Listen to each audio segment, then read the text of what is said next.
Yadaba Bingul Nayagar Jack Chambers Dakanang Wunga. This is a story of my ancestors, the Dakanang people. This is a story of great arrogance and vanity and not heeding your elders' warnings of times gone by. This is the story of Wargan the Crow, a once beautiful and brightly coloured bird with a long colourful tail and bright plumage. He would parade himself in front of the other birds all day and night, showing off how good he was and how pretty he was to look at.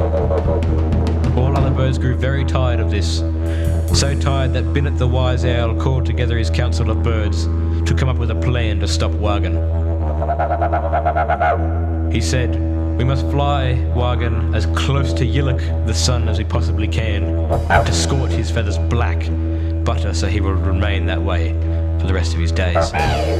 Baramarang, the brave eagle hawk, raised his wing and said, "I will take on this task as I am the highest flying bird in all of the sky." All the other birds accepted this. Binnet said to Baramarang, "Next morning, give him the challenge." The next morning came and Wargan was sitting quietly by Dirubin the river, staring at his plumage. Baramarang went to Wargan and said, "Wargan, I challenge you, for I am the highest flying bird in all the sky. You may be the prettiest, but you are not as good as me." Wargan looked at Baramarang and laughed. "We should take this challenge. I will show you that I'm the best bird in the sky in every way." They took off from the highest gum tree in all of the land, flying higher and higher into the sky. As they became closer and closer to Yillik the sun, it grew hotter and hotter. Baramarang looked at his feathers and saw that they were starting to scorch and turn black. He looked at Wargan and said, "Wargan, I can go no further. You have won.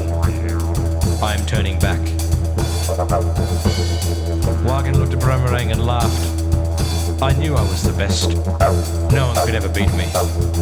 Go, fly back down to earth." Wargan kept flying higher and higher.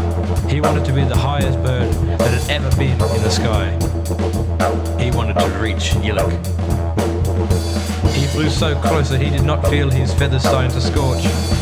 He did not realise the immense heat that was taking over his body.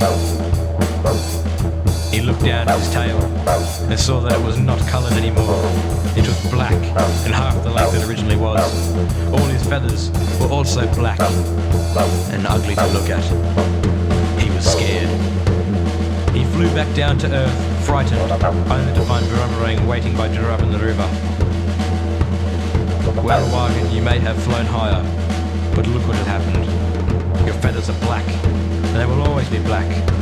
But I will try and help you and put out your feathers."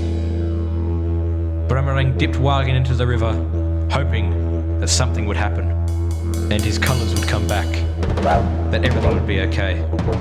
But they didn't. His feathers stayed black for all days. They did not change.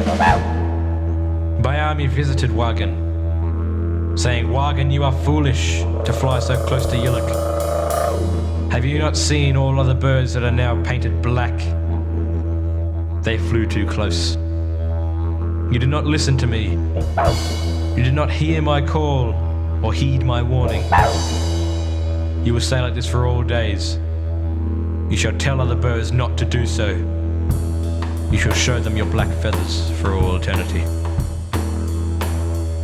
Wargan the Crow still exists with us today, but he is not so colourful. He is still black, scorched by Yillik and urged on by Bayami to make sure that no one shall never be so arrogant and fly so close to Yillik.